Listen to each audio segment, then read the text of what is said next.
Selamat siang, jemaat Tuhan yang terkasih dalam Tuhan, Shalom. Siang hari ini kembali kita akan melanjutkan pendalaman Alkitab kita. Kita akan masuk di dalam Amsal pasal 11 ayat 1 sampai ayatnya yang ke-31. Namun sebelum kita membaca dan merenungkan firman Tuhan, kita akan berdoa terlebih dahulu. Mari kita berdoa. Tuhan Yesus, terima kasih, kami bersyukur siang hari ini diberikan waktu dan kesempatan kembali untuk merenungkan firman Tuhan. Kiranya Tuhan yang boleh menolong setiap kami untuk kami dimampukan mengerti, memahami dan juga melakukannya di dalam kehidupan kami keseharian. Berkati hamba-Mu dan berkati kami semua ya Tuhan. Di dalam nama Tuhan Yesus kami berdoa dan mengucap syukur. Haleluya, amin.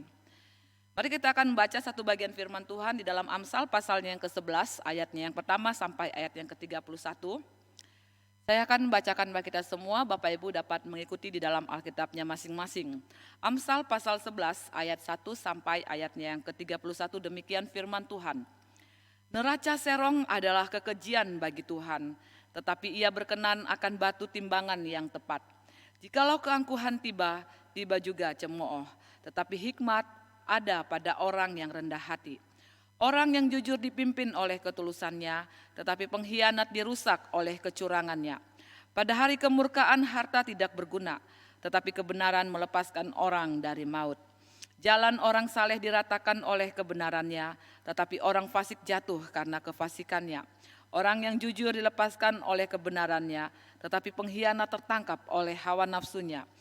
Pengharapan orang fasik gagal pada kematiannya, dan harapan orang jahat menjadi sia-sia. Orang benar diselamatkan dari kesukaran, lalu orang fasik menggantikannya. Dengan mulutnya orang fasik membinasakan sesama manusia, tetapi orang benar diselamatkan oleh pengetahuan. Bila orang benar mujur, beria-rialah kota, dan bila orang fasik binasa, gemuruhlah sorak-sorai. Berkat orang jujur memperkembangkan kota, tetapi mulut orang fasik meruntuhkannya. Siapa menghina sesamanya tidak berakal budi, tetapi orang yang pandai berdiam diri. Siapa mengumpat membuka rahasia, tetapi siapa yang setia menutupi perkara. Jikalau tidak ada pimpinan jatuhlah bangsa, tetapi jikalau penasihat banyak keselamatan ada. Sangat malanglah orang yang menanggung orang lain, tetapi siapa membenci pertanggungan amanlah ia.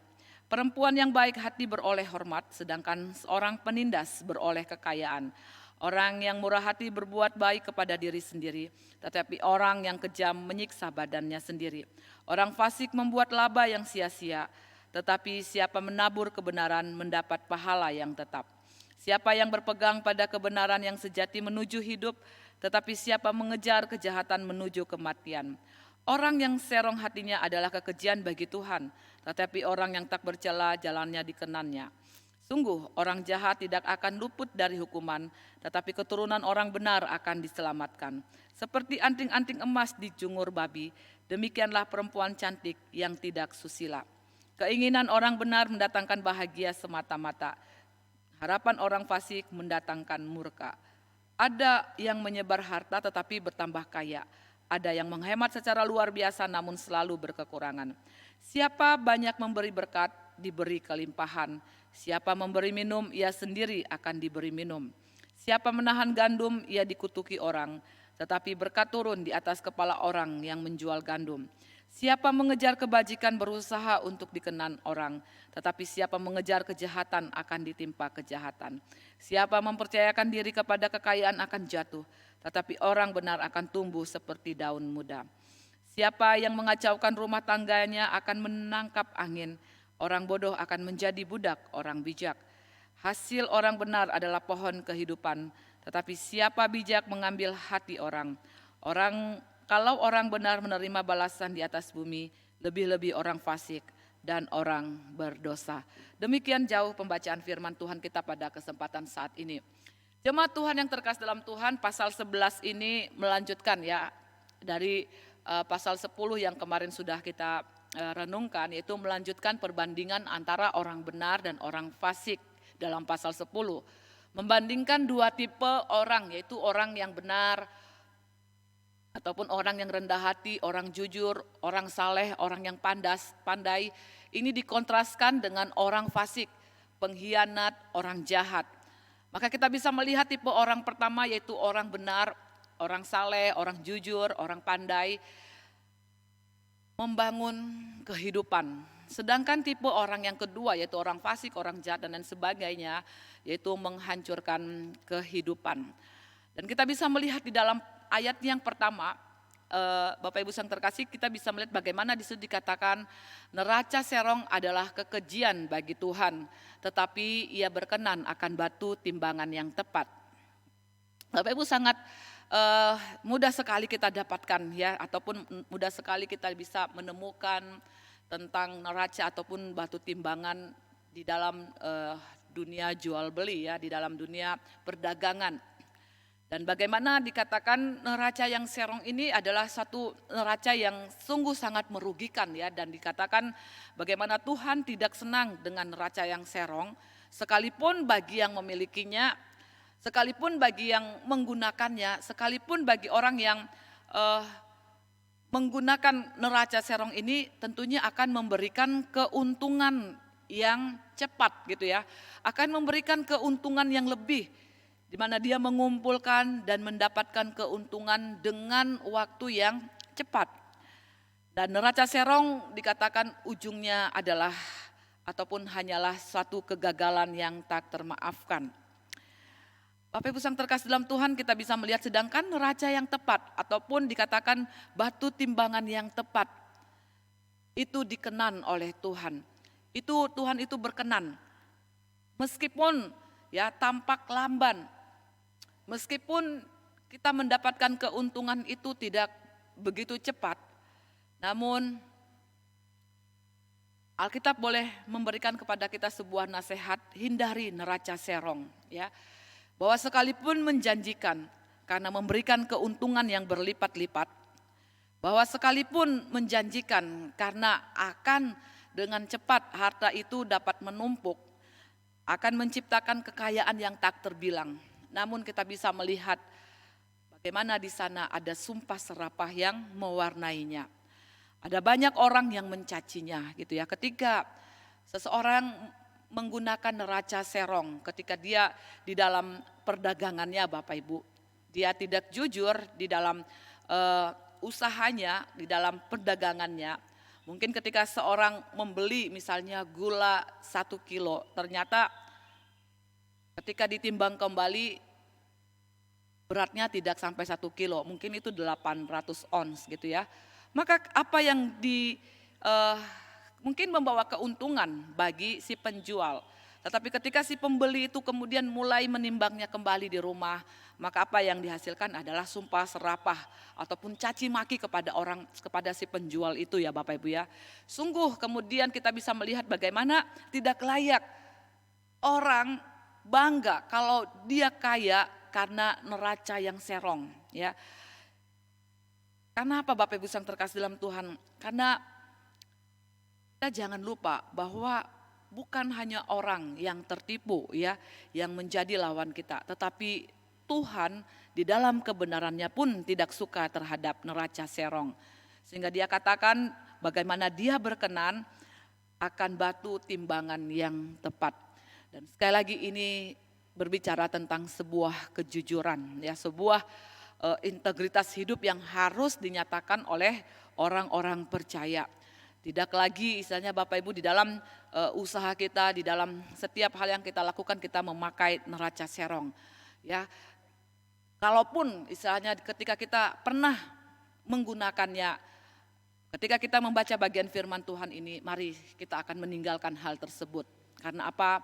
Karena kita tidak layak berbangga diri terhadap kekayaan yang kita peroleh dengan suatu hal yang tidak jujur, suatu hal yang merugikan orang lain, suatu hal yang hanya bagi keuntungan diri kita sendiri. Ya, seperti yang minggu kemarin, tentunya bukan sebuah kehormatan yang diterima, tetapi sumpah serapah, caci maki dari mereka yang merasa dirugikan.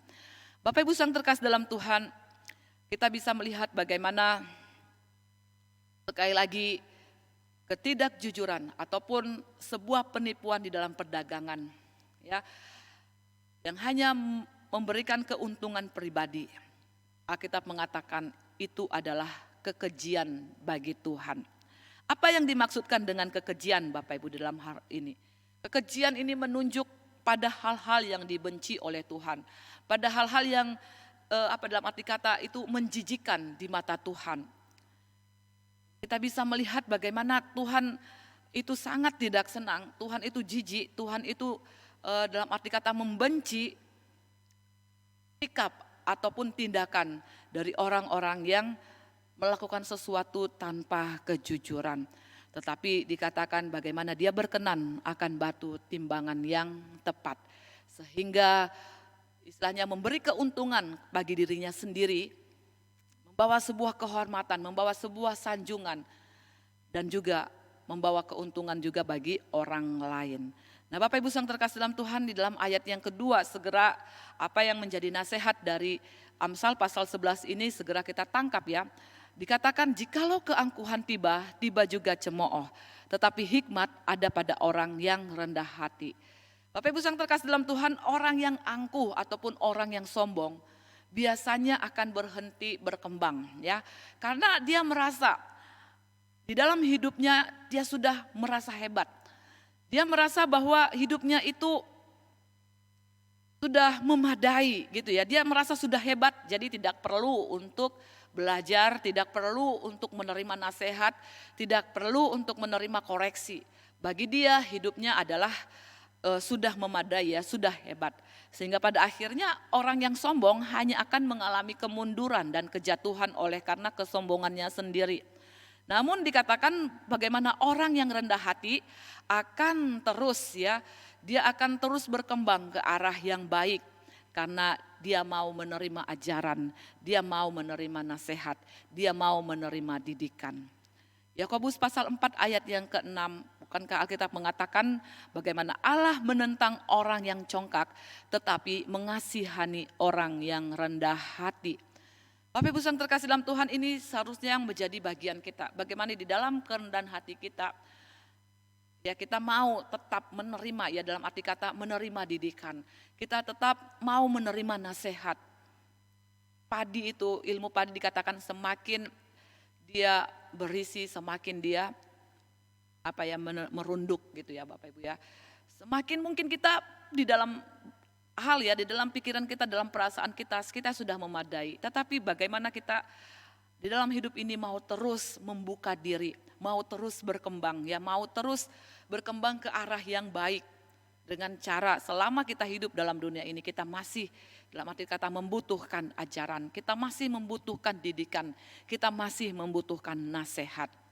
Dan kita bisa melihat di dalam ayat yang ketiga selanjutnya apa yang dikatakan oleh Amsal ya, yang merupakan hikmat Salomo yang boleh dinyatakan, hasil dari pengamatannya, hasil dari apa yang sudah dilaluinya Bapak Ibu, ini menjadi sebuah pembelajaran yang berharga bagi dirinya dan juga berharga bagi diri setiap kita ya. Di dalam ayat yang ketiga dikatakan bagaimana orang yang jujur dipimpin oleh ketulusannya, tetapi pengkhianat dirusak oleh kecurangannya. Bapak Ibu, kejujuran merupakan sebuah gambaran tindakan yang menunjukkan sikap yang terbuka. Ya, tidak ada yang dimanipulasi, tidak ada yang disembunyikan dan jauh dari tipu daya. Kehidupan yang jujur sudah seharusnya Bapak Ibu dimiliki oleh umat Tuhan dan itu dinyatakan di dalam kehidupan keseharian.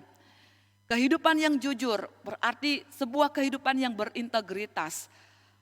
Itu dinyatakan di dalam kehidupan kita. Nilai-nilai kebenaran firman Tuhan yang kita baca, yang kita renungkan itu terintegrasi di dalam tindakan kehidupan nyata kita setiap hari.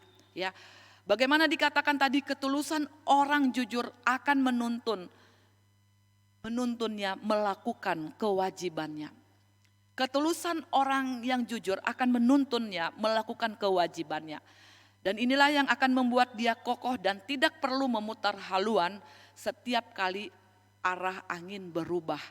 Ya, bukan orang yang mudah diombang-ambingkan, bukan orang yang mudah dihasut.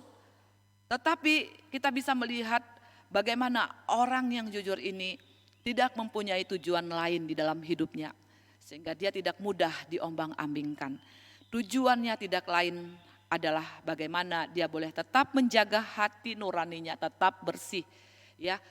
Bagaimana dia tetap menjaga dirinya, menjaga kelakuannya tetap bersih, dan tentunya menjaganya sesuai dengan firman Tuhan, dan tetap menjaga sikap hati di dalam kejujuran, baik dilihat orang maupun tidak dilihat orang. Bukankah hal ini kontras Bapak Ibu dengan orang-orang fasik ya, yang hanya menampilkan hidup yang benar ketika ada orang yang mengawasi ya, yang hanya menampilkan satu hidup yang baik ketika ada orang yang mengamati. Tetapi bagi orang yang benar dikatakan ada orang ataupun tidak ada orang yang mengamati, dia berusaha untuk hidup ya, menjaga hatinya, menjaga sikapnya, bukan hanya pada apa yang dilihat orang, tetapi pada apa yang Allah lihat di dalam kehidupan setiap kita. Mungkin Bapak Ibu kejujuran memiliki sebuah resiko kehilangan. Tentunya orang-orang yang jujur di tengah-tengah orang yang tidak jujur. Orang-orang yang jujur di tengah-tengah orang yang fasik tentunya akan menimbulkan sebuah kegelisahan ya. Karena apa? Karena apa yang dinyatakan oleh orang jujur akan membuka kebobrokan ataupun akan membuka aib bagi orang-orang fasik ya.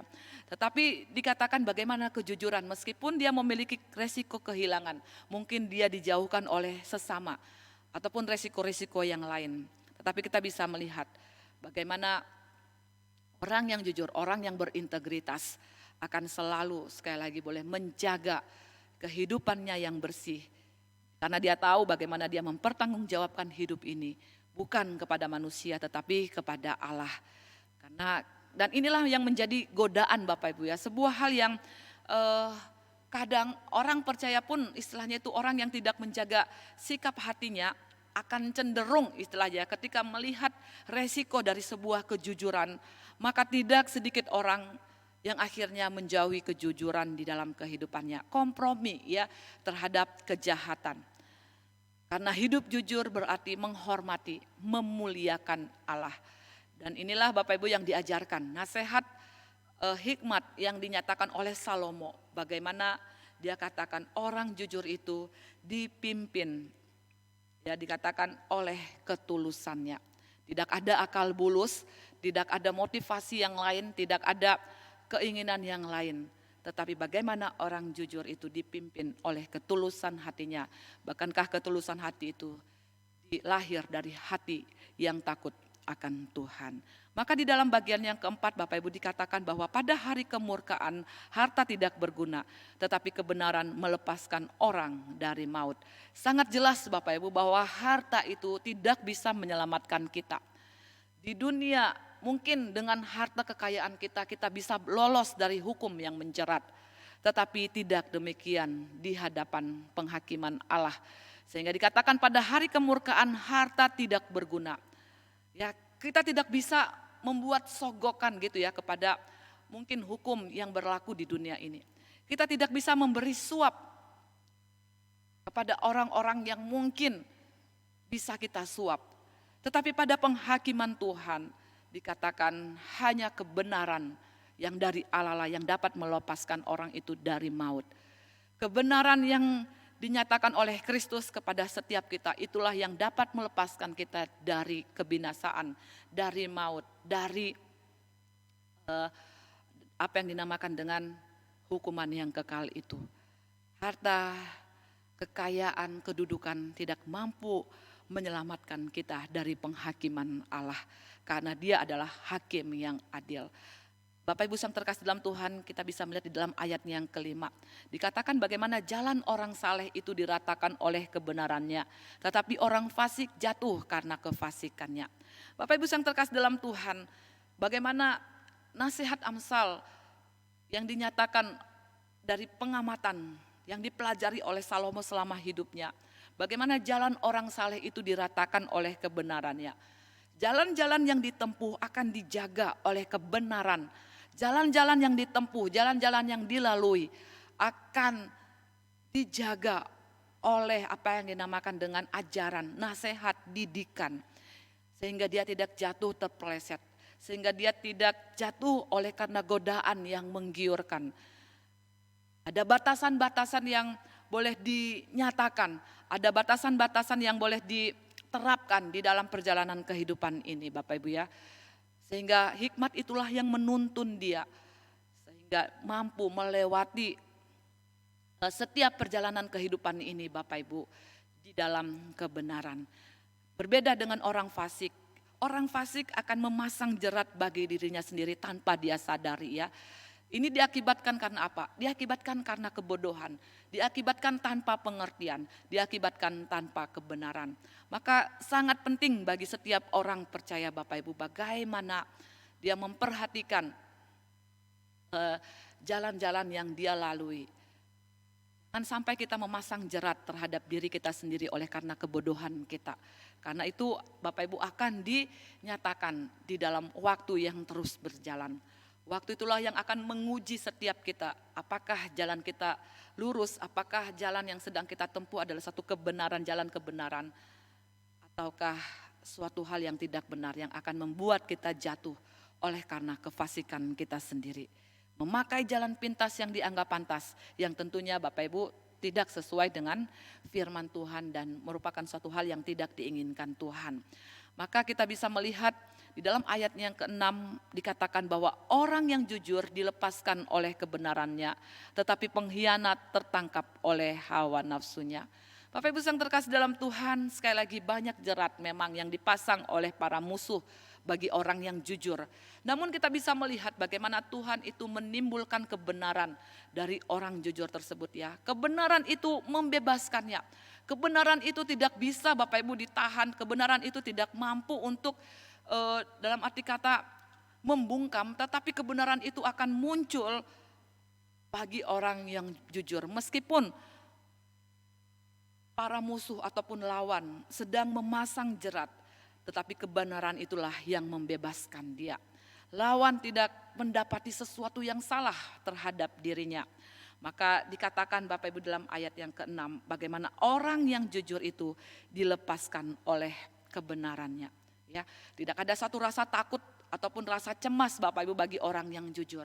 Bagaimana dia boleh menjalani kehidupan ini seperti apa yang dikatakan Koram dia ya, hanya di hadapan Allah. Dan dia mampu menjalankan setiap kewajibannya, melakukan sesuatu apa yang benar di hadapan Tuhan. Sementara seorang pengkhianat yang dikatakan yang hanya mencari keuntungan bagi dirinya sendiri, yang mungkin mengorbankan orang lain, dikatakan tidak akan lepas dari kebenaran. Kebenaran itulah yang akan menghakimi dia. Kebenaran itulah yang akan dalam arti kata Bapak Ibu bersuara ya, yang akan menyuarakan dalam dirinya ya. Dan kita bisa melihat bagaimana kita tidak dapat membohongi hati nurani kita. Hati nurani itulah yang akan istilahnya itu ya menghakimi orang fasik ataupun dikatakan seorang pengkhianat yang tujuan di dalam hidupnya hanyalah bagi kepentingan dirinya sendiri. Bapak Ibu yang terkasih dalam Tuhan, karena dikatakan tetapi pengkhianat tertangkap oleh hawa nafsunya.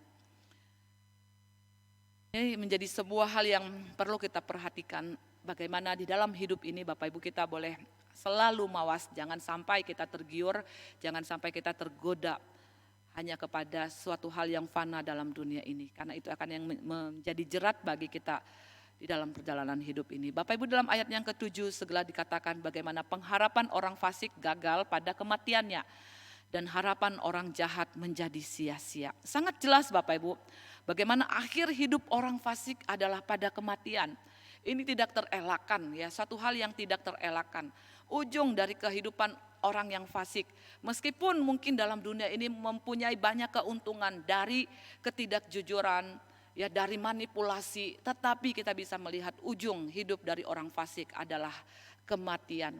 Jalan yang disangka lebar, jalan yang disangka membawa keuntungan, tetapi ujungnya adalah kebinasaan. Dan kita bisa melihat Bapak Ibu yang terkasih dalam Tuhan, harapan yang tidak berdasar pada kebenaran. Harapan yang didasarkan kepada sesuatu hal yang sementara dalam dunia ini dikatakan akan menjadi sia-sia, akan menjadi tidak berguna. Karena apa? Karena semuanya itu hanyalah sementara adanya. Bapak Ibu yang terkasih dalam Tuhan, Kita bisa melihat di dalam ayat yang ke-8 bagaimana nasihat yang dinyatakan melalui hikmat ini, Bapak Ibu, dikatakan bagaimana orang benar itu diselamatkan dari kesukaran, lalu orang fasik menggantikannya. Kita teringat Bapak Ibu tentang kisah Esther ya, secara tepat dapat mencerminkan kebenaran ini. Di mana kita bisa melihat tokoh Mordekai dan Haman mewakili dua kualitas hidup dan cara bertindak yang berbeda ya. Mordekai yang hormat, takut akan Tuhan, diselamatkan dari penderitaan. Sementara Haman, Bapak Ibu ya, yang jahat, yakni si pengkhianat yang akhirnya menerima konsekuensi akibat kejahatannya sendiri. Ya, kita bisa melihat bagaimana orang benar diselamatkan dari kesukaran. Karena apa? Karena di dalam hidupnya standar ataupun jalan-jalan yang dilaluinya adalah bagi kebenaran. Sedangkan orang fasik menerima konsekuensi dari kejahatannya sendiri. Dari apa yang dia rancangkan sendiri Bapak Ibu. Sehingga apa? Sehingga dikatakan tadi ayatnya yang ke-8, lalu orang fasik menggantikannya. Kesukaran ataupun yang sebenarnya itu dinyatakan kepada orang benar, tetapi orang fasiklah yang menggantikannya. Orang jahatlah yang menggantikannya. Bapak Ibu yang terkasih dalam Tuhan, di dalam ayat yang ke-9 dikatakan, dengan mulutnya orang fasik membinasakan sesama manusia, tetapi orang benar diselamatkan oleh pengetahuan. Bapak Ibu, surat Yakobus memberikan peringatan ya, dari mulut yang sama bisa mengeluarkan berkat dan dari mulut yang sama juga bisa mengeluarkan kutuk. Tetapi kita bisa melihat bagaimana mulut orang benar ya, itu akan memberikan suatu perkataan ataupun pembicaraan yang memang membawa kepada sebuah kehidupan ya. Karena dikatakan orang benar diselamatkan oleh pengetahuan. Bapak Ibu yang terkasih dalam Tuhan, didikan, nasihat, arahan maupun firman Tuhan itu boleh menolong dia di dalam perjalanan kehidupan ini Bapak Ibu ya. Selamat dari jerat, selamat dari setiap hal-hal yang tidak benar ya. Tetapi mulut orang fasik membinasakan sesamanya. Mungkin itu ada sumpah serapah, mungkin itu ada kutuk, mungkin itu ada gosip ataupun berita-berita yang tidak benar Bapak Ibu, yang akan dikatakan membinasakan sesamanya. Ya, kata-kata yang tidak membangun, kata-kata yang istilahnya itu membuat orang lain itu tersakiti Bapak Ibu ya. Itulah yang dikatakan membinasakan sesamanya, mematahkan tulang gitu ya, mengeringkan tulang. Yang akan membuat sesamanya itu kemudian istilahnya itu bukan membangkitkan semangat, tetapi justru melemahkan semangatnya. Bukan membangkitkan satu keinginan untuk dapat terus ya, dalam arti kata berdiri di tengah-tengah mungkin badai kehidupan ini. Tetapi mulut orang fasik ini membinasakan sesamanya, justru akan menenggelamkan, justru akan membuat sesamanya itu menjadi terpuruk. Tetapi orang benar dikatakan diselamatkan oleh pengetahuan. Dan tentunya pengetahuan di sini adalah pengetahuan akan Allah ya, yang akan mengajarkan kita akan jalan-jalan yang harus kita tempuh di dalam dunia ini. Bapak Ibu yang terkasih dalam Tuhan, di dalam ayat yang ke-10 dikatakan bagaimana bila orang benar mujur, beria-rialah kota, dan bila orang fasik binasa, gemuruhlah sorak-sorai. Bapak Ibu yang terkasih dalam Tuhan, dalam ayat yang 11 dilanjutkan, berkat orang jujur memperkembangkan kota, tetapi mulut orang fasik meruntuhkannya. Nah Bapak Ibu yang terkasih dalam Tuhan, bila orang benar mujur, bila orang benar ini mendapatkan penghormatan Bapak Ibu ya, dikatakan beria-rialah kota, akan ada pujian Bapak Ibu ya, akan ada satu pengagungan, akan ada satu sorak-sorai yang dinyatakan oleh rakyat, oleh orang banyak kepada orang benar ya, yang mujur, yang berhasil di dalam tindakannya. Tetapi Bapak Ibu berbeda dengan orang fasik, dan bila orang fasik binasa, gemuruhlah sorak-sorai. Akan ada istilahnya itu kegirangan justru Bapak Ibu ya, akan ada sukacita ketika orang fasik itu ditemukan ya kesalahannya. Ketika orang fasik itu jatuh di dalam jeratnya sendiri. Ketika orang fasik itu eh, mengalami apa yang dinamakan satu kehancuran di dalam dirinya. Yang ada adalah suatu gemuruh sorak-sorai. Intinya kalau kita bisa bahasakan gitu ya, dia menerima karmanya gitu ya. Dia menerima kejahatan yang dia perbuat. Bapak Ibu yang terkasih dalam Tuhan, dan dikatakan bagaimana berkat orang jujur memperkembangkan kota, tetapi mulut orang fasik meruntuhkannya. Berkat orang jujur memperkembangkan kota. Bapak Ibu yang terkasih dalam Tuhan, karena kita tahu bahwa orang jujur akan dipimpin oleh hikmat. Hikmat inilah yang akan menolong dia Bapak Ibu untuk selalu memikirkan, untuk selalu merancangkan sesuatu yang baik. Tidak hanya bagi dirinya Bapak Ibu, tetapi sesuatu yang baik bagi orang lain. Bahkan di sini dikatakan akan memperkembangkan kota. Ya, hasrat dan harapan orang jujur adalah pada sesuatu hal yang baik, pada sesuatu hal yang membangun. Ya, berbeda dengan orang fasik Bapak Ibu ya. Apa yang ada di dalam pikirannya adalah sesuatu hal yang jelek, sesuatu hal yang dalam arti kata Bapak Ibu sesuatu yang tidak baik gitu ya. Kalau kita memperhatikan di sekeliling kita, ada orang-orang Bapak Ibu yang dengan idenya yang baik ya, dengan pikirannya, dengan rancangannya yang baik, berusaha untuk membereskan sesuatu hal yang tidak beres gitu ya, memulihkan ataupun membenarkan, memperbaiki sesuatu yang rusak. Ketika hal itu sudah diperbaiki, ketika hal itu sudah dikerjakan dengan baik Bapak Ibu, kita bisa melihat hal itu bisa rusak dengan sekejap oleh orang-orang fasik ya. Karena dikatakan mulut orang fasik meruntuhkannya. Bapak Ibu yang terkasih sangat jelas, sangat terlihat di sekitar kita.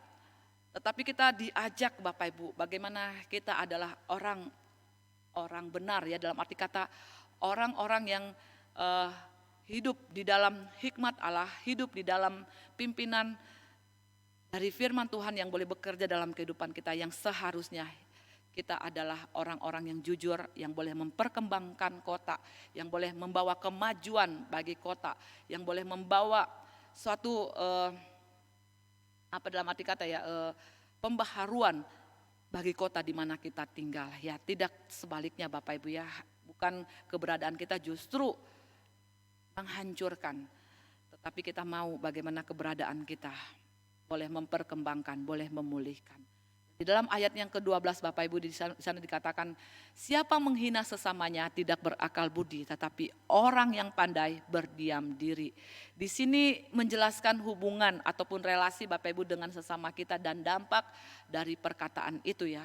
Beberapa mungkin menyebarkan kata-kata yang enggak benar alias hoax gitu ya, alias gosip, cerita yang berubah-ubah kebenarannya.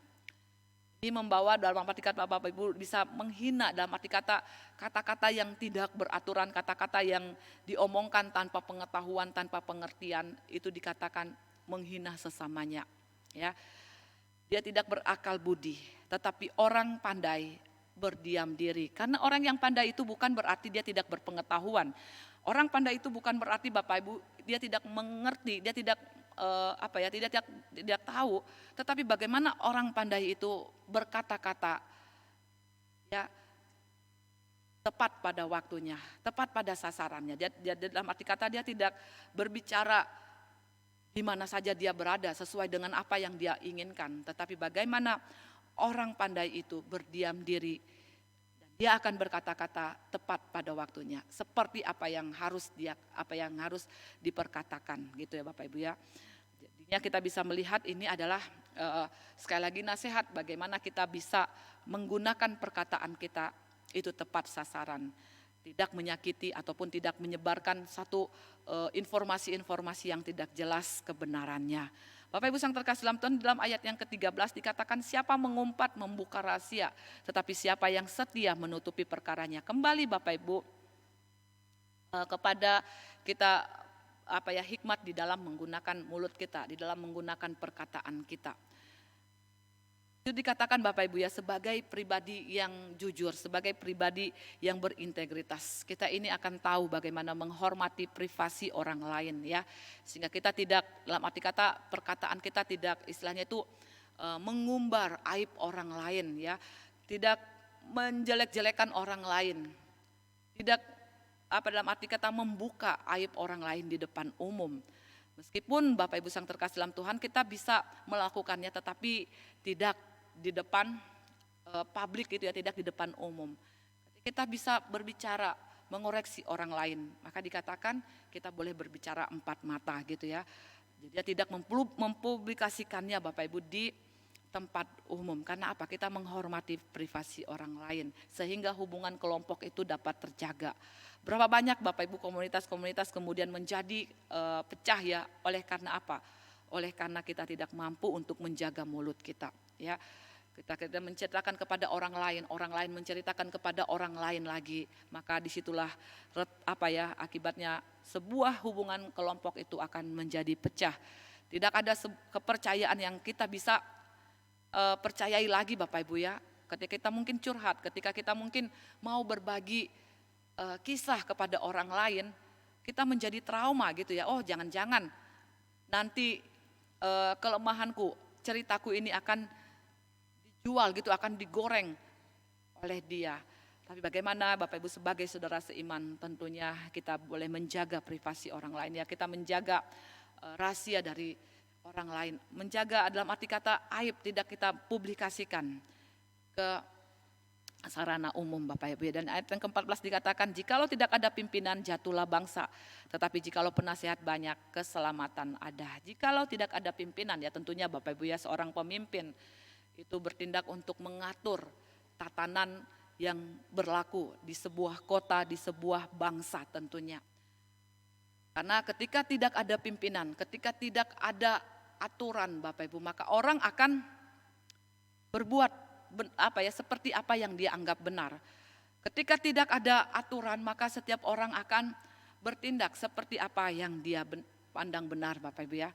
Maka dikatakan jatuhlah bangsa karena tidak ada kebenaran yang ditegakkan, tidak ada hukum, tidak ada aturan yang jelas Bapak Ibu, yang tentunya yang akan dikeluarkan oleh seorang pemimpin yang memiliki otoritas di dalam kepemimpinannya, yang dapat membawa rakyatnya, yang dapat membawa masyarakatnya kepada satu kehidupan yang kokoh, satu kehidupan yang benar. Tetapi jikalau penasehat banyak, keselamatan ada ya Bapak Ibu ya. Maka sangat bergunalah nasihat-nasihat ataupun teguran ataupun masukan dari orang-orang Bapak Ibu ya, ketika diketemukan sesuatu hal yang tidak benar, akan menjaga keutuhan, akan menjaga persatuan sebuah bangsa tersebut maupun di sebuah komunitas, kelompok ya Bapak Ibu ya, di dalam kehidupan setiap kita. Maka kita sebagai orang-orang Kristen, sebagai orang-orang percaya, kita adalah pemimpin-pemimpin Bapak Ibu ya, dimanapun istilahnya kita berada. Intinya kita bagaimana kita boleh menghidupi satu kehidupan yang dikatakan jujur, kehidupan yang di dalam standar kebenaran, yang mampu memimpin orang-orang di sekitar kita Bapak Ibu ya, di dalam hidup yang takut akan Tuhan. Bukannya kita kemudian ikut-ikutan berlaku sehingga keberadaan kita pun tidak menjadi berkat tentunya Bapak Ibu ya. Dan kita bisa melihat bagaimana dalam ayat yang ke-15 di sana dikatakan, sangat malanglah orang yang menanggung orang lain, tetapi siapa membenci pertanggungan amanlah ia. Bapak Ibu, nasihat ini kedengarannya kejam dan tidak berperi kemanusiaan ya. Namun ini merupakan nasihat agar kita berhati-hati. Tentunya agar kita waspada, bukan berarti Bapak Ibu kita tidak boleh menolong orang lain, kita tidak boleh kemudian menanggung orang lain gitu ya. Tetapi hal ini mengajarkan kepada kita, memberikan kepada kita nasihat agar kita berhati-hati terhadap orang asing yang tidak kita kenal, apalagi dia pandai bicara, yang hanya memanfaatkan kita ya, yang hanya membawa kerugian bagi diri kita sendiri. Karena ketika kita memberikan jaminan terhadap orang-orang seperti itu Bapak Ibu, yang pintar bersilat kata, yang pintar berbicara, mungkin kita akan sedia kehilangan uang kita. Karena tentunya maksud mereka adalah menipu kita, karena maksud mereka adalah hanya untuk memanfaatkan kita. Maka dikatakan berhati-hatilah ya terhadap orang asing yang tidak kita kenal, apalagi mereka yang hanya memanfaatkan kita. Maka hikmat itulah Bapak Ibu, pengertian itulah yang akan menolong kita untuk menilai seseorang ya. Apakah orang ini memang benar tulus, dia memang perlu dibantu, dia memang perlu untuk ditolong gitu ya Bapak Ibu. Ataukah orang ini hanya sekedar memanfaatkan keberadaan kita, memanfaatkan harta kita, memanfaatkan uang kita. Sehingga kita akan kehilangan ya banyak dari apa yang seharusnya ya Bapak Ibu kita berikan kepada orang yang benar-benar butuh. Nah Bapak Ibu yang terkasih dalam Tuhan, kita bisa melihat di dalam ayat yang ke-16. Kalau kita baca sampai ayat yang ke-31, ada sebuah tema penting Bapak Ibu yang kita bisa pelajari, yaitu hubungan antara tindakan dengan konsekuensi ya. Antara tindakan dengan akibatnya. Kontras yang paling utama Bapak Ibu dikatakan antara hidup dan mati adalah pusat dari perikop ini ya. Kalau kita bisa membaca ayat yang ke-16 sampai ayat yang ke-31. Maka ketika kita membaca ayat yang ke-16, Bapak Ibu yang terkasih dalam Tuhan, di sana dikatakan bagaimana perempuan yang baik hati beroleh hormat, sedangkan seorang penindas beroleh kekayaan. Kita akan melihat Bapak Ibu ini di dalam satu hal, yaitu bahwa setiap orang itu menuai apa yang ditaburnya. Bagi orang benar, perbuatan benar mereka itu akan mendatangkan sebuah kepuasan hati, mendatangkan kehidupan, mendatangkan keamanan, mendatangkan kesejahteraan. Sedangkan orang fasik akan mengalami kekecewaan, kematian, dan hukuman. Bapak Ibu yang terkasih dalam Tuhan, kita bisa melihat hormat dan kekayaan. Dari ayat yang ke-16 dikatakan perempuan yang baik beroleh hormat. Ya, perempuan yang baik beroleh hormat. Apa yang diperoleh oleh perempuan yang baik?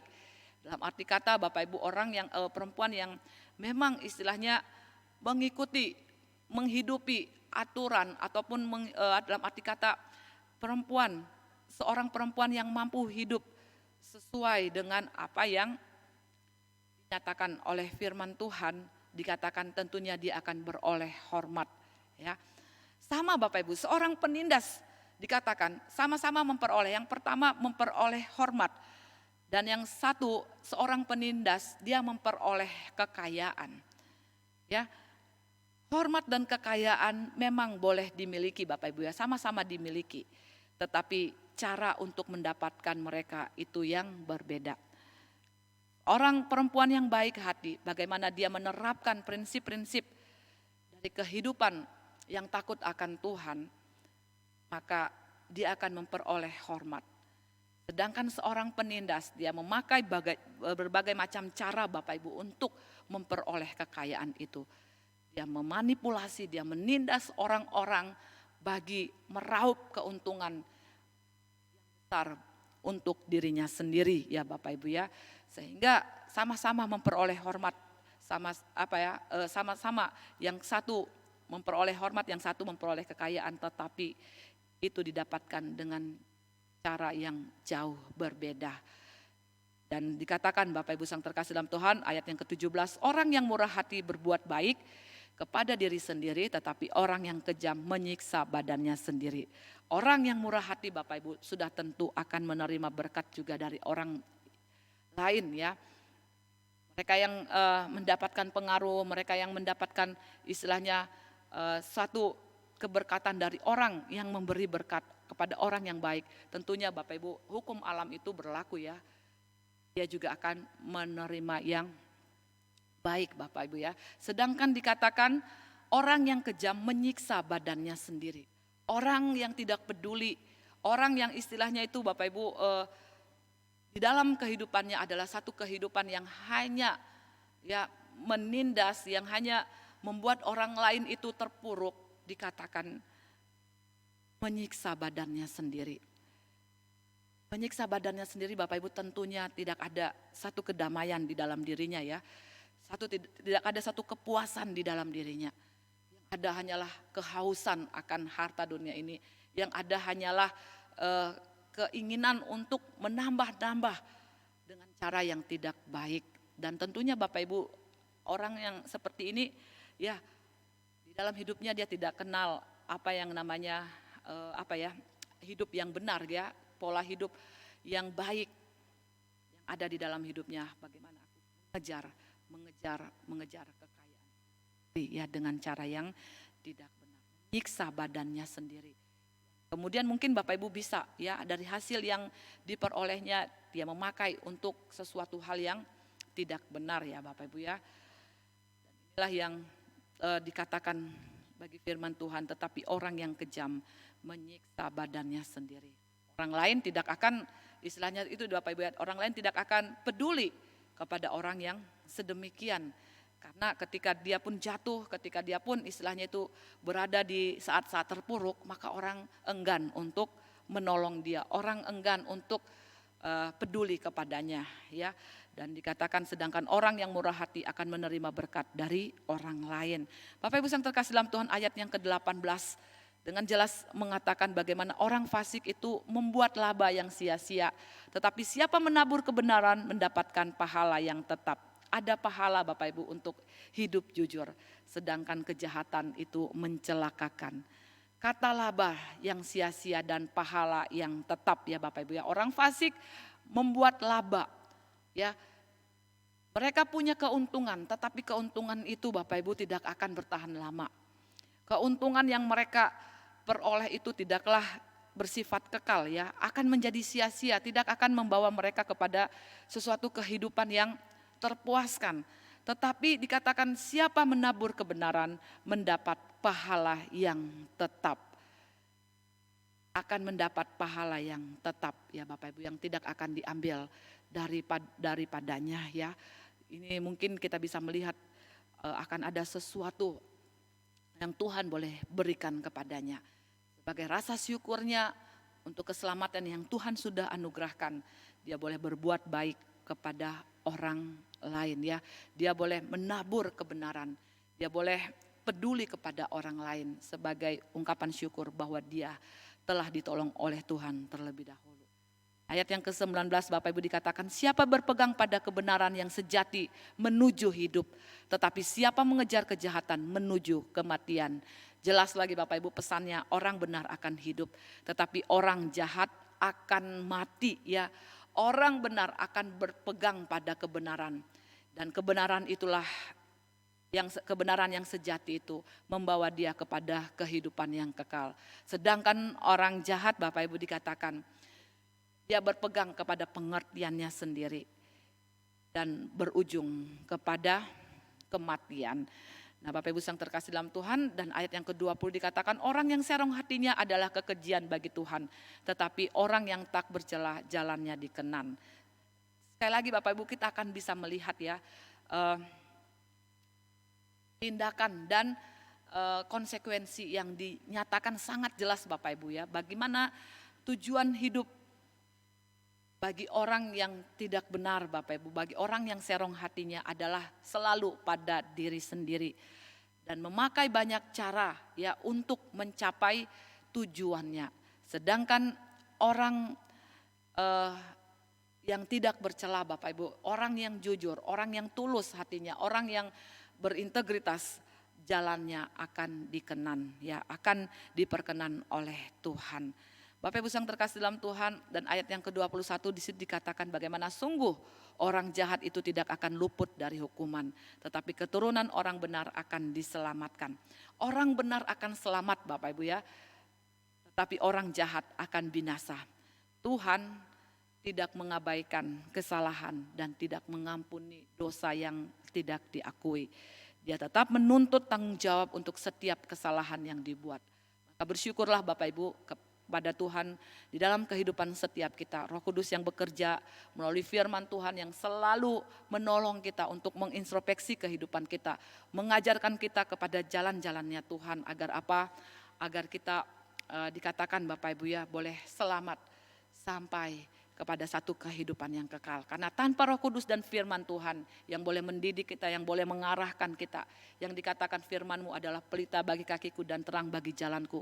Mustahil kita dapat mengikuti jalan-jalannya Tuhan dengan aman di dalam dunia ini ya. Dan dikatakan Bapak Ibu ayat yang kedua 22, seperti anting-anting emas di junggur babi, demikian perempuan cantik yang tidak susila. Mungkin kita berpikir kok tiba-tiba muncul tema tentang perempuan cantik yang tidak susila, yang dianalogikan seperti anting-anting emas yang tidak ada gunanya yang dikenakan pada jungur babi ya. Suatu yang mulia yaitu emas, yaitu yang berupa logam mulia itu ditempatkan di tempat, ya kalau babi itu Bapak Ibu adalah berbicara tentang binatang yang haram bagi orang-orang Israel pada saat itu ya. Berarti apa? Logam mulia itu ditempatkan di tempat yang najis. Dan itu sekali lagi tepat menggambarkan seorang perempuan yang cantik tetapi tidak susila. Nah Bapak Ibu yang terkasih dalam Tuhan, perempuan di ayat yang ke-22 ini adalah perempuan yang cantik secara fisik, tetapi tidak memiliki pertimbangan dan penilaian yang memadai. Akibatnya dia mengambil keputusan dengan tidak mencerminkan keanggunan dan kehormatannya ya.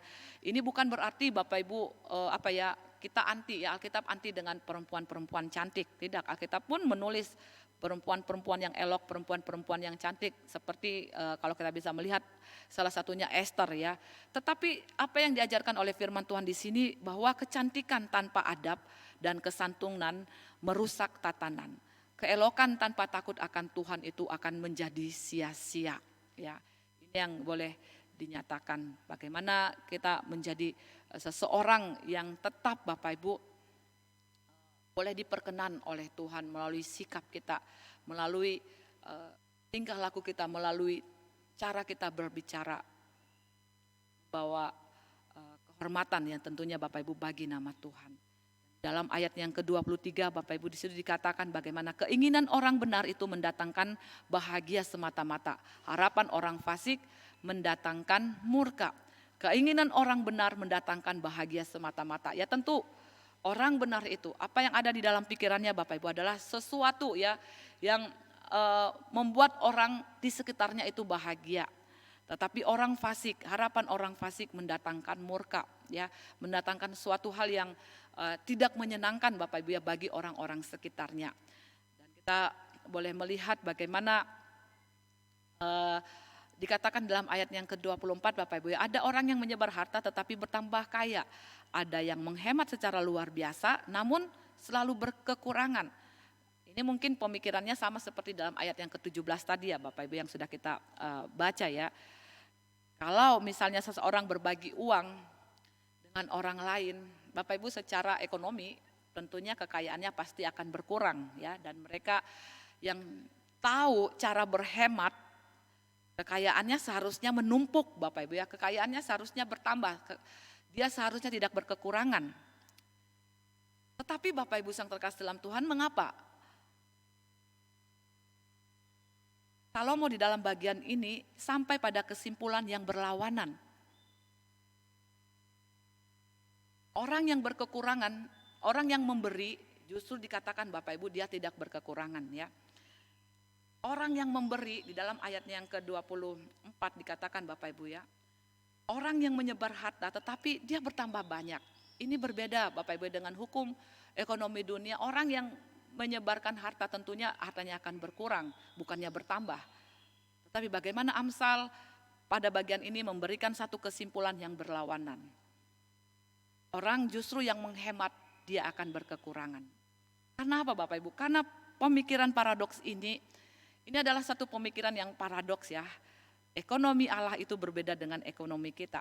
Ini bukan soal kalau kita memberi kemudian Tuhan akan memberkati kita Bapak Ibu ya, dalam arti kata itu bukan tujuannya. Orang yang menghemat di sini pasti akan selalu berkekurangan Bapak Ibu.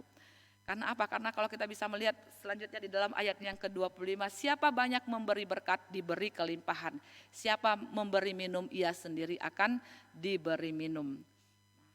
Dan kata lain Bapak Ibu, siapa mereka yang memperlakukan orang lain dengan murah hati, memberi manfaat kepada orang lain ya.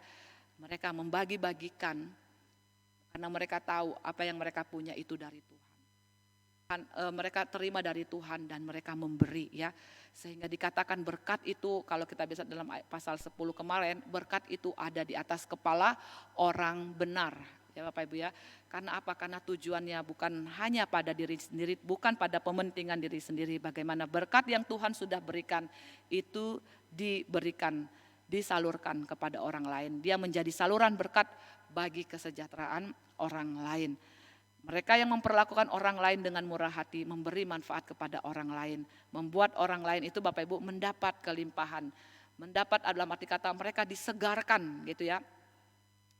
Pada saat yang sama bahkan diri sendiri juga akan mendapat kelimpahan, akan mendapatkan kesegaran. Ya bukan berarti karena ketika kita memberi, wah aku ini orang yang baik loh. Tidak Bapak Ibu, berangkatnya tidak dari sana. Perbuatan baik yang benar itu akan diingat oleh Allah ya. Dia sadar bahwa apa yang dia lakukan semata-mata adalah untuk apa Bapak Ibu, untuk di dalam hidup ini dia tahu bahwa dia terima dari Tuhan. Dia tahu juga bagaimana dia bisa menggunakannya untuk bagi orang lain juga Bapak Ibu ya. Dan kita bisa melihat bagaimana tindakan ini juga Bapak Ibu harus dengan motif yang tulus, yang tujuannya adalah membawa kesegaran bagi orang lain. Sehingga orang lain itu boleh diberkati. Bapak Ibu yang terkasih dalam Tuhan, ini mungkin satu hal yang sulit Bapak Ibu ya dilakukan. Karena apa? Karena sudah menjadi sifat alami manusia. Jika manusia itu maunya menerima, maunya mendapat, tetapi tidak mau kehilangan ataupun tidak mau memberi. Kita bisa melihat bagaimana Tuhan Yesus sendiri dalam Lukas pasal 6 ayat yang ke-38 dikatakan, berilah maka kamu akan diberi. Tujuan Allah memberkati kita adalah untuk menjadi saluran berkat bagi orang lain. Memberi adalah kasih dalam tindakan nyata, bukan hanya sekedar lewat ucapan gitu ya Bapak Ibu ya. Wah kasihan kamu, ketika kita melihat orang yang berkekurangan dan kita punya lebih Bapak Ibu, kita tidak hanya mengatakan kasihan kamu ya, aku mendoakan kamu. Tetapi kasih itu lebih daripada kita empati terhadap orang lain. Kasih itu lebih daripada kita mau sekedar mendoakan. Tetapi kasih itu adalah satu tindakan nyata bagaimana kita yang nyata Bapak Ibu ya, kita mau melakukan sesuatu kepada orang lain lewat berbagi. Dan tentunya saat kita memberi, berkat kita pun akan diberi kelimpahan. Ini janji Tuhan dan tentunya dengan motivasi hati yang benar Bapak Ibu ya. Tuhan sudah memberkati kita, Tuhan sudah memberikan berkatnya bagi kita, maka kita membagikan berkat itu kepada orang lain bukan karena kita ingin mendapatkan lebih banyak lagi berkat itu, tetapi karena apa Bapak Ibu? Karena itulah hal yang benar untuk kita lakukan. Bapak Ibu yang terkasih dalam Tuhan, di dalam ayat yang ke-26 disitu dikatakan tentang lagi Bapak Ibu berbicara tentang kemurahan hati, ya berbicara tentang sesuatu hal yang boleh kita nyatakan kepada orang lain. Disitu dikatakan siapa menahan gandum ia dikutuki orang, tetapi berkat turun di atas kepala orang yang menjual gandum. Memberikan nasihat praktis kepada kita bagaimana kita mengatur kekayaan kita. Bapak Ibu ingat kisahnya Yusuf ya. Yusuf ketika dia dijual di Mesir Bapak Ibu ya. Dikatakan ketika saudara-saudaranya ketika tempat dia tinggal terjadi masa kelaparan Bapak Ibu. Dan saudara-saudaranya pergi ke Mesir untuk apa? Untuk membeli gandum karena di sanalah Yusuf itu Bapak Ibu boleh menghimbau kepada seluruh rakyat Mesir seperti mimpinya Firaun gitu ya. Ketika dia berhasil memberikan mengartikan mimpinya Firaun, maka dia menghimbau bagaimana di dalam 7 tahun itu harus menimbun ya, dalam arti kata harus mengumpulkan bahan makanan karena akan ada masa kelaparan. Bapak Ibu yang terkasih dalam Tuhan, kita bisa melihat bagaimana ketika saudara-saudara Yusuf pun dan bangsa-bangsa lain datang ke Mesir untuk membeli gandum Bapak Ibu ya, dikatakan apa? Yusuf tidak kemudian menahan gandum itu bagi orang Mesir sendiri gitu ya. Tetapi apalagi kepada saudara-saudaranya yang istilahnya itu yang sudah jahat kepadanya saat itu Bapak Ibu. Tapi dia mengatakan untuk inilah Tuhan dikatakan mengutus aku, dalam arti kata hadir di Mesir untuk memelihara kehidupan satu bangsa. Dan dia boleh menjual gandum itu Bapak Ibu kepada saudara-saudaranya, kepada rakyatnya dan juga kepada bangsa-bangsa yang lain tentunya ya Bapak Ibu yang datang untuk membeli bahan makanan itu. Memiliki kemurahan hati bagi kebutuhan orang lain, tidak menahan. Seperti contoh beberapa waktu yang lalu Bapak Ibu kita bisa melihat ketika corona di awal-awal merebaknya corona ya. Ketika kita itu membutuhkan masker Bapak Ibu. Ya, dan saat itu masker itu merupakan satu hal yang begitu langka ya dan begitu mahal. Karena ternyata ada orang-orang yang memanfaatkan waktu tersebut untuk meraup keuntungan. Yang harganya gila-gilaan saat itu Bapak Ibu ya. Dan itulah yang memberikan sebuah nasihat kepada kita, siapa menahan gandum ia dikutuki orang ya. Tapi berkat turun atas kepala orang yang menjual gandum. Bapak Ibu dijauhkan kepada kita sikap tamak ya, sikap pada pementingan diri kita sendiri, tetapi biarlah kita boleh mengenakan kemurahan hati yang boleh dinyatakan kepada sesama kita. Dan di dalam ayat yang ke-27 Bapak Ibu dikatakan di sana, ayat yang ke-27, siapa mengejar kebaikan berusaha untuk dikenan orang, tetapi siapa mengejar kejahatan akan ditimpa dengan kejahatannya sendiri. Dan ayat yang ke-28 dikatakan, siapa mempercayakan diri kepada kekayaan akan jatuh, tetapi orang benar akan tumbuh seperti daun muda. Ya, siapa mengejar kebaikan berusaha untuk dikenan orang.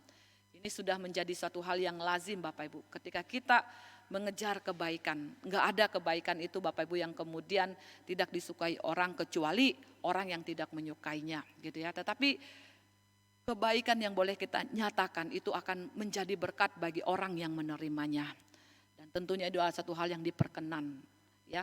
Tetapi siapa mengejar kejahatan akan ditimpa dengan kejahatan. Ini menjadi sebuah sudah hukum yang berlaku ya Bapak Ibu ya. Dan dikatakan bagaimana kekayaan yang tidak bahwa kekayaan itu tidak boleh kita sandari Bapak Ibu. Kekayaan itu tidak boleh kita gandoli dalam arti kata ya. Karena kekayaan itu Bapak Ibu hanyalah merupakan kepuasan yang sementara jika tidak disertai dengan kemurahan hati ya. Jika tidak disertai dengan kemurahan hati, kekayaan itu hanya memberikan kepuasan sesaat. Tuhan Yesus juga membicarakan kekayaan semacam ini Bapak Ibu di dalam perumpamaan orang kaya yang bodoh ya, di dalam Lukas pasal 22 ayat 16 sampai ayat yang ke-21. Yesus berkata, kita harus mengumpulkan kekayaan dalam surga dan bukan menimbun kekayaan yang dapat dirusak, ngengat dan karat. Yang perlu kita perhatikan Bapak Ibu, kita tidak bisa istilahnya itu bersandar, mempercayakan diri kepada kekayaan. Karena suatu ketika kekayaan itu tidaklah istilahnya dapat saja sekejap hilang dari kita. Tetapi orang benar akan tumbuh seperti daun muda ya. Orang benar akan tumbuh seperti daun muda Bapak Ibu, yang dikatakan yang tidak akan layu daunnya ya. Dan apa yang dikerjakannya itu selalu berhasil. Karena apa? Karena dia tahu seperti apa dia mendapatkannya dan seperti apa dia mengelola kekayaan yang Tuhan percayakan. Tidak hanya bagi dirinya sendiri untuk memuaskan nafsunya, untuk melakukan satu hal tindakan yang tidak benar, tetapi bagaimana berkat yang dia terima dari Tuhan itu boleh dinyatakan juga kepada mereka yang membutuhkan. Nah, ayat yang ke-29 Bapak Ibu dikatakan, siapa yang mengacaukan rumah tangganya akan menangkap angin, orang bodoh akan menjadi budak orang bijak. Bapak Ibu sang terkasih dalam Tuhan, kita bisa melihat ya di dalam persoalan rumah tangga ya, tentunya ada berbagai macam ragam Bapak Ibu ya bentuknya. Namun ada persoalan Bapak Ibu yang timbul yang dibuat sendiri gitu ya. Persoalan rumah tangga itu enggak ada rumah tangga yang tidak mempunyai masalah tentunya Bapak Ibu, tetapi celakalah orang yang membuat persoalan bagi seisi rumah tangganya. Maka di sini kita bisa melihat bagaimana peran dan tanggung jawab dari anggota keluarga itu harus dijalankan dengan baik ya Bapak Ibu. Sebagai seorang suami, Paulus ya di dalam suratnya mengatakan, hai suami, ya, kasihilah istrimu ya, sebagaimana Kristus mengasihi jemaatnya. Dan kepada istri, firman Tuhan mengatakan, hai istri, hormatilah ya suamimu. Bagaimana kita diajar untuk menghormati dan tunduk kepada orang tua, hai bapak-bapak, hai ibu-ibu gitu, orang tua jangan menimbulkan sakit hati kepada anakmu, dan anak-anak hormatilah ibumu, ayahmu dan ibumu. Bapak Ibu sang terkasih dalam Tuhan, ini adalah sesuatu peran dan tanggung jawab yang seharusnya dikerjakan yang seharusnya dilakukan. Tetapi celakalah Bapak Ibu ketika orang yang membuat persoalan bagi seisi rumah tangganya dikatakan ia akan menangkap angin. Ya, dia tidak akan mendapatkan cinta Bapak Ibu dari istrinya ataupun dari suaminya. Dia tidak mendapatkan cinta dari anak-anaknya. Mungkin anggota keluarganya akan tidak menaruh respek kepada mereka yang dalam arti kata yang membuat persoalan bagi keluarganya sendiri. Tetapi bagaimana kita dipanggil untuk menjalankan peran dan tanggung jawab kita seperti apa Tuhan perintahkan kepada kita. Dan di dalam ayat yang ke-30 dan ayat yang ke-31 Bapak Ibu, dalam ayat yang terakhir kita bisa melihat di sini dikatakan hasil orang benar adalah pohon kehidupan dan siapa bijak mengambil hati orang. Jelas Bapak Ibu bahwa kebenaran itu memberikan hidup dan orang benar dan orang bijaklah yang menerimanya. Kebenaran itu akan memberikan hidup Bapak Ibu ya. Kebenaran itu akan memberikan hidup. Sedangkan orang fasik Bapak Ibu hanya akan menimbulkan apa yang dinamakan kekacauan. Akan menimbulkan apa yang dinamakan dengan kebinasaan dan kematian.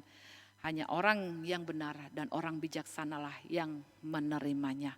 Bapak Ibu yang terkasih dalam Tuhan, dan dikatakan ayat yang ke-31, kalau orang benar menerima balasan di atas bumi, lebih-lebih orang fasik dan orang berdosa.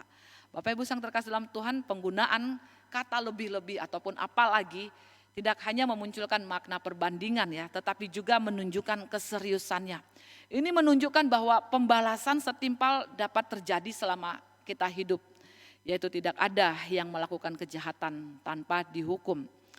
Kita bisa melihat Bapak Ibu yang terkasih dalam Tuhan, orang benar tidak hanya menerima balasan di surga, tetapi juga dia di dalam dunia ini juga sekarang ini ya Bapak Ibu ya, dia menerimanya. Dan kita bisa melihat bagaimana sangat jelas dikatakan kalau orang benar menerima balasan di atas bumi,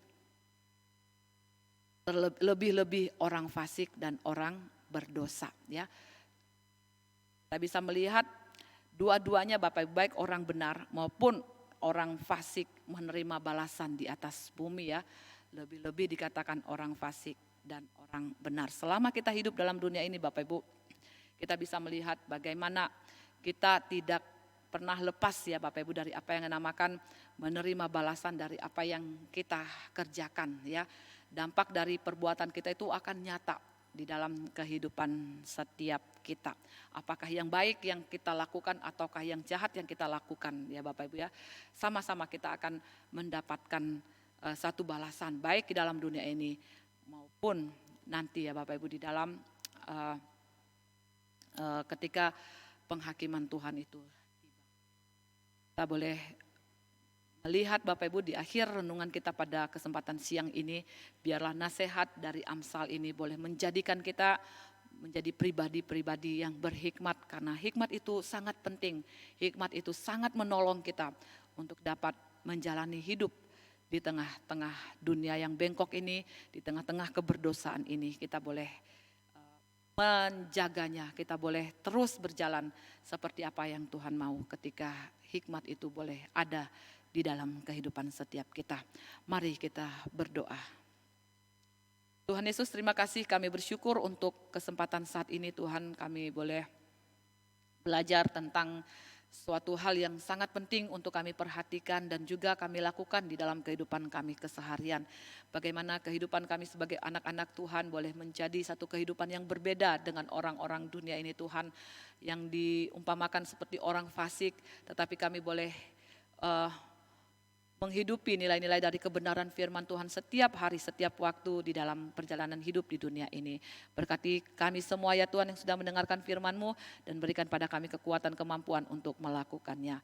Di dalam nama Tuhan Yesus kami berdoa dan mengucap syukur. Haleluya. Amin. Tuhan memberkati kita semua.